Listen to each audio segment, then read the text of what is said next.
나는 왜 이런 질문을 하게 되었을까? 나는 30대다. 과학을 철저히 신뢰했고 합리주의가 나의 사고 기반이었다. 우주의 기원도 인간의 진화도 마음의 움직임조차 내 신경으로 설명할 수 있다고 믿었다. 그래서 신은 없어도 된다고 생각했다. 종교는 인간이 만든 위로 장치쯤으로 여겼다. 그런 내가 성경을 펴게 된 이유는 단 하나였다. 호기심.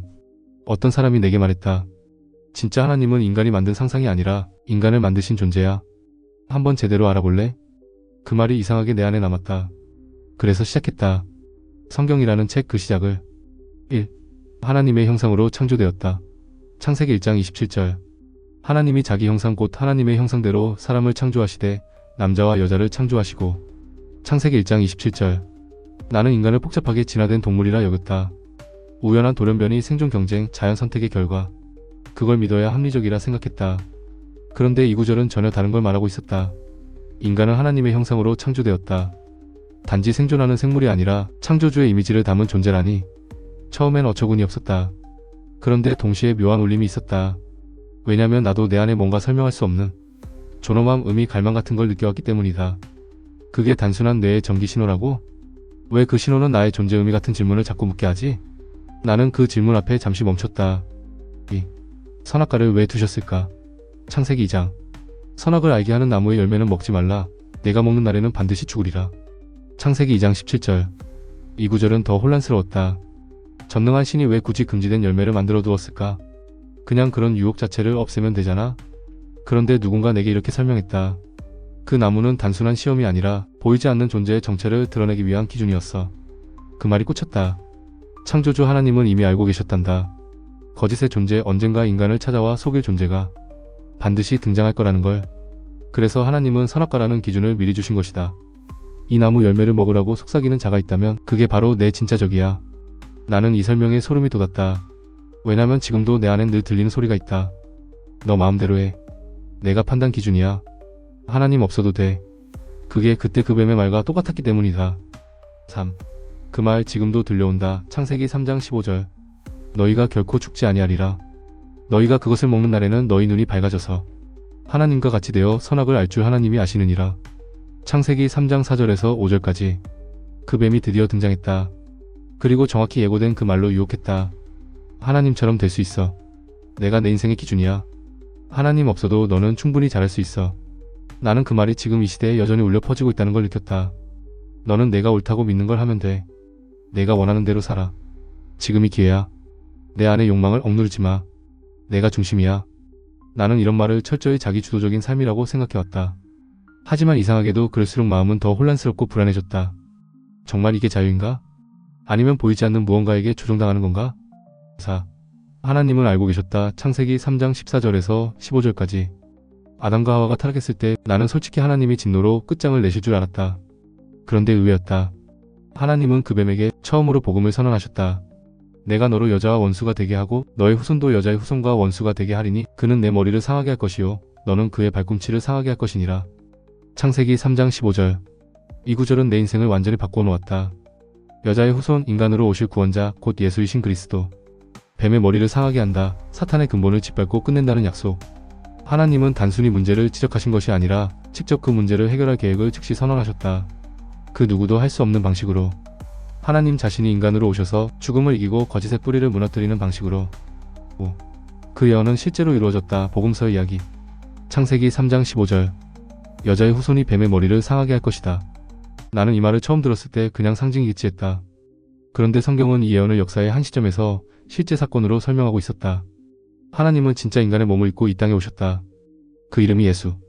수천 년 전부터 예언되었던 그 여자의 후손이었다. 그는 인간이었고 동시에 죄가 없었다. 아담과 하와가 무너졌던 시험. 내가 하나님처럼 되어라를 예수도 받았다. 하지만 그는 뱀의 유혹, 사탄의 속삭임에 넘어가지 않았다.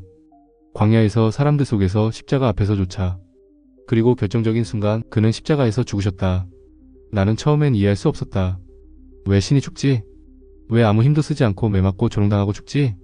하지만 나중에 알게 되었다. 그 죽음은 패배가 아니었다. 뱀의 머리를 짓밟는 순간이었다. 사탄은 인간에게 죄를 불어넣고 죄는 인간에게 죽음을 주고 죽음은 인간을 하나님에게서 끊어놓았다. 그 모든 걸 예수는 자기 몸으로 받으셨다. 그가 죽었을 때 죄가 사라졌고 그가 부활했을 때 죽음이 꺾였고 그로 인해 나는 다시 하나님께 연결될 수 있는 길이 열렸다. 복음서는 그 이야기를 4명의 시선으로 증언한다. 마태, 마가, 누가, 요한. 각기 다르지만 한 가지로 모아진다. 예수는 그리스도다. 예정된 구원자. 창세기에서 예고된 여자의 후손이 바로 그 인물. 6. 이 복음이 퍼져나가다. 사도행전. 예수의 부활 이후 그를 따르던 제자들은 더 이상 겁쟁이가 아니었다. 모든 걸 포기하고 그를 따르던 그들이 이제는 죽음을 초월하여 복음을 외치기 시작했다. 그들은 죽음과 그 이후 어떻게 될지 부활하신 그리스도의 몸을 통하여 확실히 보았다. 예수는 그리스도입니다. 그가 우리의 죄를 대신해 죽으셨고 부활하셨습니다. 그를 믿으면 모든 죄에서 자유로워집니다. 이 외침은 단순한 설교가 아니었다. 보이지 않는 전쟁의 한복판에 선 선포였다. 수많은 유대인, 로마인, 이방인들 앞에서 보이지 않는 세력인 거짓과 불신, 종교 시스템과 정치 권력을 정면으로 겨누는 고백이었다. 사도행전은 그런 이야기다. 두려움으로 숨어 지내던 자들이 그리스도이신 예수의 이름으로 일어나 병든 자를 고치고 감옥에서도 찬양하며 끝까지 이 복음을 증언한 기록. 그 복음은 이제 예루살렘을 넘어서 유대와 사마리아, 로마, 전 세계로 흘러가기 시작했다. 7. 전쟁의 한가운데서 쓰여진 편지들, 서신서. 사도들은 단순한 전도자가 아니었다. 그들은 치열한 전쟁터 한가운데 서 있는 전령이었다. 그래서 곳곳에 있는 믿는 이들에게 편지를 썼다. 가르쳤다. 권면했다. 바울, 베드로, 요한, 야고보, 유다, 그의 수많은 증인들. 그들이 쓴 편지인 서신서는 오늘날의 나에게 충격이었다.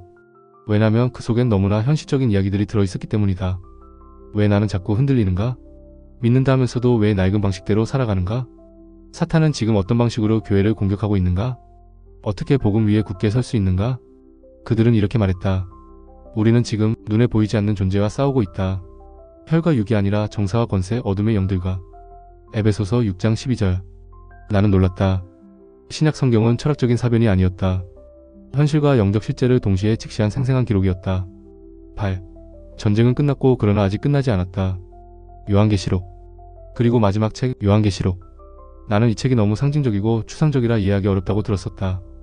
그런데 읽다 보니 알게 되었다. 이건 종말의 공포를 그린 책이 아니라 전쟁의 결말을 미리 보여주는 책이었다.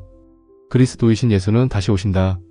그는 더 이상 고난받는 인간의 모습이 아니라 왕 중의 왕, 만주의 주로 나타난다.